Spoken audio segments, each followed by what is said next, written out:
இப்போ நீங்க இந்த மாதிரி சொல்லிட்டு இருக்கீங்க, எலெக்ஷன் வர போறதுனால தன்னுடைய கட்சியோட பலத்தை காட்டுறதுக்காகன்னு. ஆனா ஒரு சிலர்கள் என்ன சொல்றாங்கன்னா, ஒரு சில விமர்சகர்கள் என்ன சொல்றாருன்னா, அன்புமணி ராமதாஸுக்கும் அவருடைய அப்பாவுக்கும் வந்துட்டு குடும்ப சண்டை நடக்குது. தன்னோட பலம் என்னன்னு காட்டுறதுக்காக தான் அன்புமணி இந்த மாதிரி ஒரு மாநாட்டுல இவ்வளவு மக்களை திரட்டி இருக்காருன்னு சொல்றாங்களே, அது உண்மையா?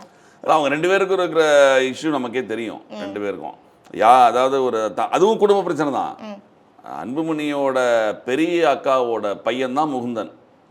அந்த முகுந்தனை வந்து இளைஞரணி தலைவராக்குறதுக்கு இவர் ராமதாஸ் சொன்னார். அது கூட ஒரு சண்டையா போயிருக்கு. அதுதான் ஆரம்பம். அது ரொம்ப நாளாவே இவங்களுக்குள்ள இருந்திருக்கு. அவருக்கு என்ன பிரச்சனைனா, அன்புமணிக்கு இந்த பையன் வளர்ந்தா தனக்கு சிக்கல் அப்படின்னு யோசிக்கிறாரு. அவருக்கு என்ன, இவர் அன்புமணிக்கு எல்லாம் கொடுத்துட்டோம், சௌமியாவுக்கு எல்லாம் கொடுத்துருக்கோம், சௌமியா அன்புமணிக்கு எல்லாம் கொடுத்துருக்கோம்.